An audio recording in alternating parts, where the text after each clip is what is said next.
Emily Carter was 17, fearless on the sidelines and invisible in the shadows, while Coach Daniel Reeves was the man everyone trusted with their children, their pride, and their future. In a town that worshipped Friday night lights, their lives collided in silence, bound by a secret that never should have existed.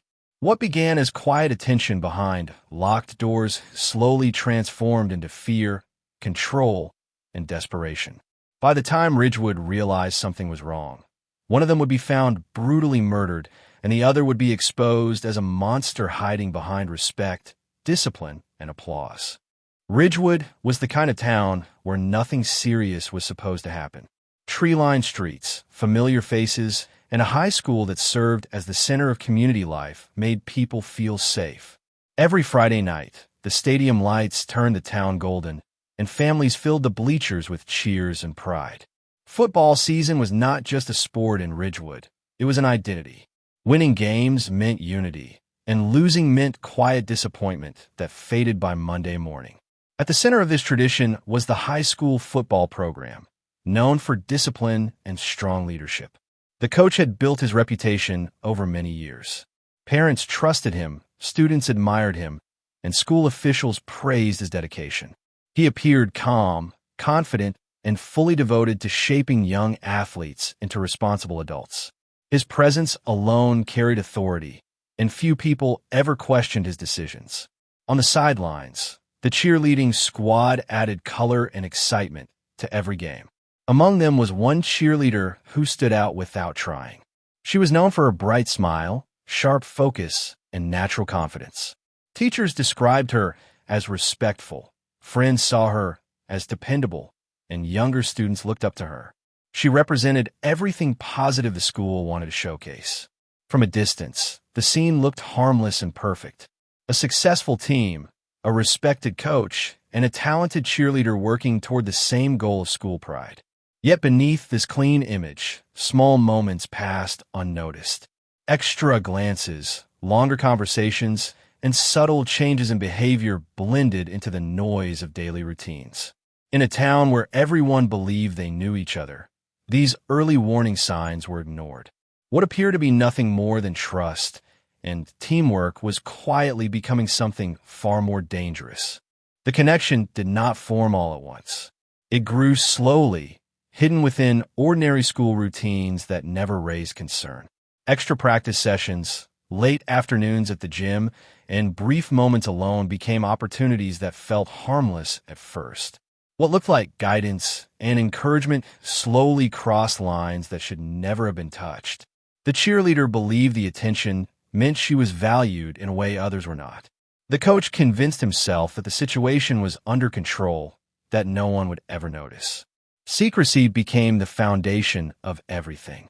Meetings were carefully timed, locations chosen far from familiar faces, and digital traces erased almost immediately.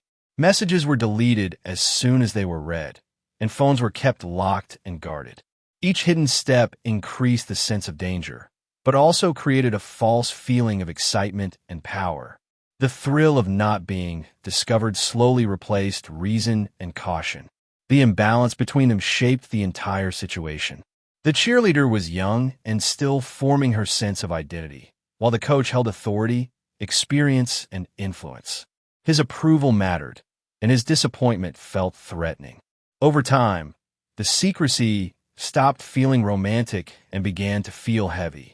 The effort required to hide everything started affecting her daily life, even as she struggled to understand what was happening.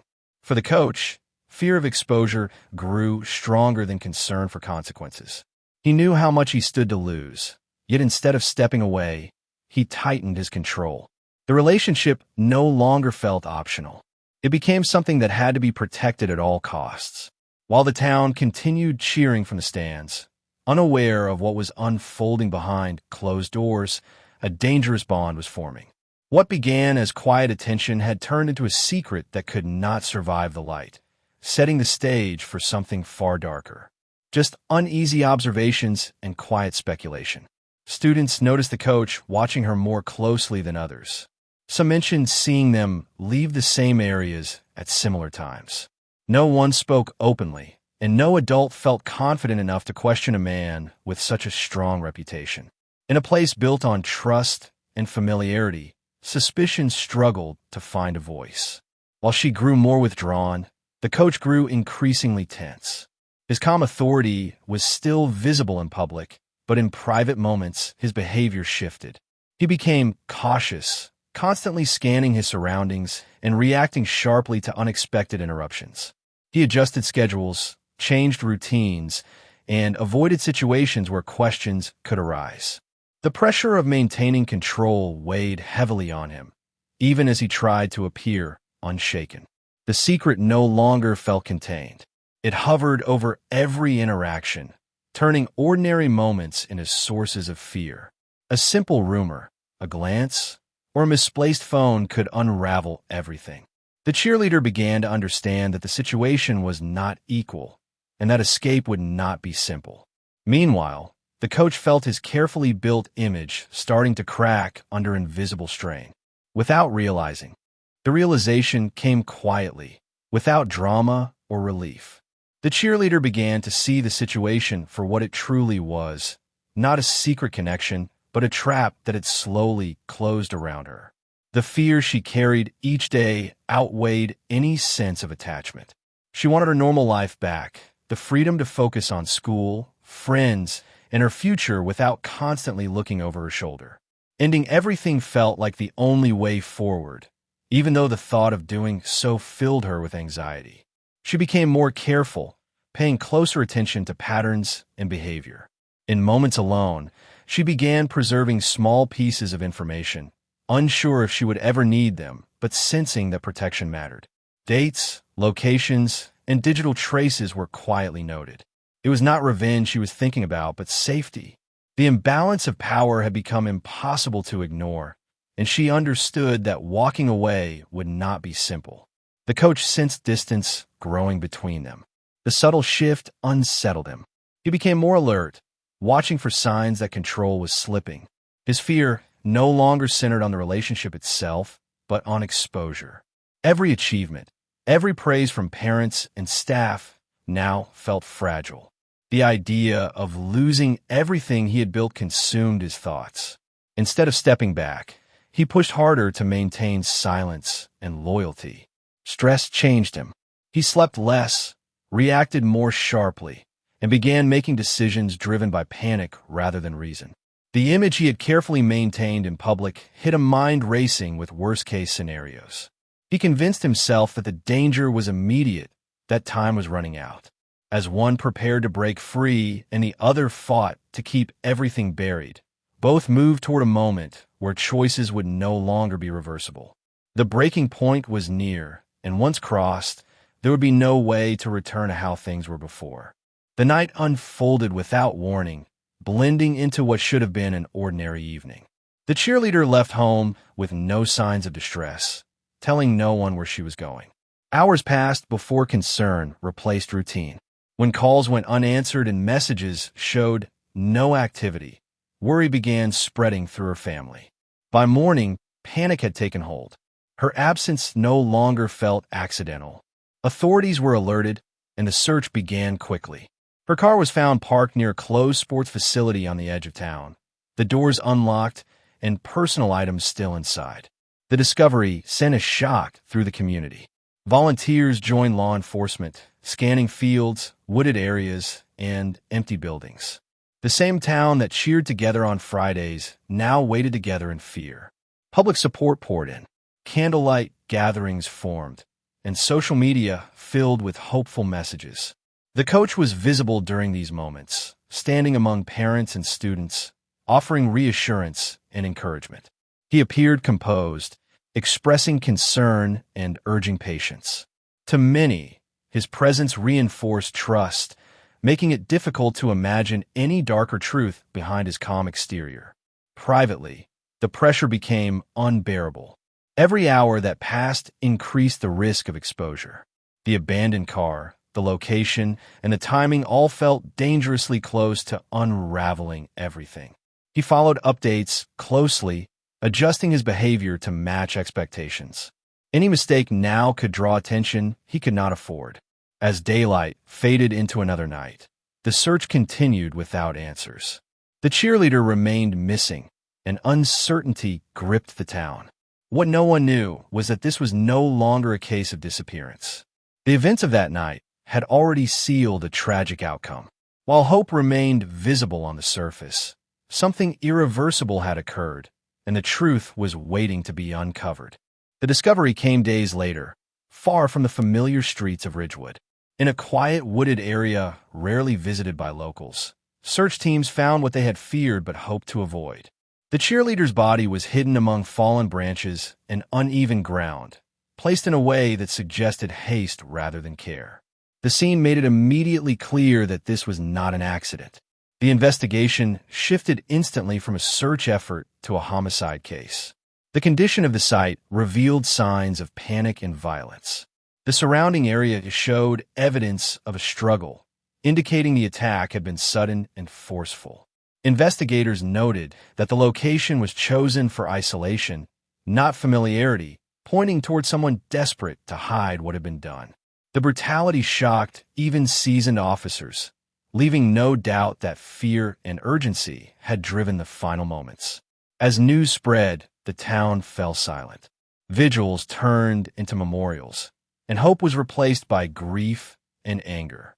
Parents questioned how something so horrific could happen in a place they believed was safe. Students struggled to process the loss, while school officials faced intense scrutiny.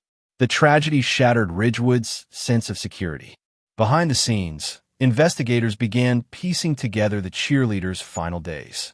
Digital records, location data, and recovered notes revealed patterns that had gone unnoticed. A secret relationship slowly emerged, bringing uncomfortable truths into the open. The respected image of the coach now stood under a growing shadow. Each new detail tightened the focus of the investigation. What once appeared to be an unthinkable crime began forming a clearer shape. The evidence did not point to a stranger or random violence, but to someone within the circle of trust. As the truth surfaced piece by piece, the town realized the danger had never come from outside. It had been hidden in plain sight all along. As the investigation advanced, the focus narrowed steadily, guided by facts rather than reputation. Timelines were reconstructed carefully, comparing movements, digital signals, and witness observations. Small inconsistencies in the coach's account began to stand out. Moments he claimed to be elsewhere conflicted with location data and recorded activity. What once seemed like minor gaps now formed a pattern that could not be ignored. Authorities examined his behavior during the search, noting how closely it aligned with developments in the case.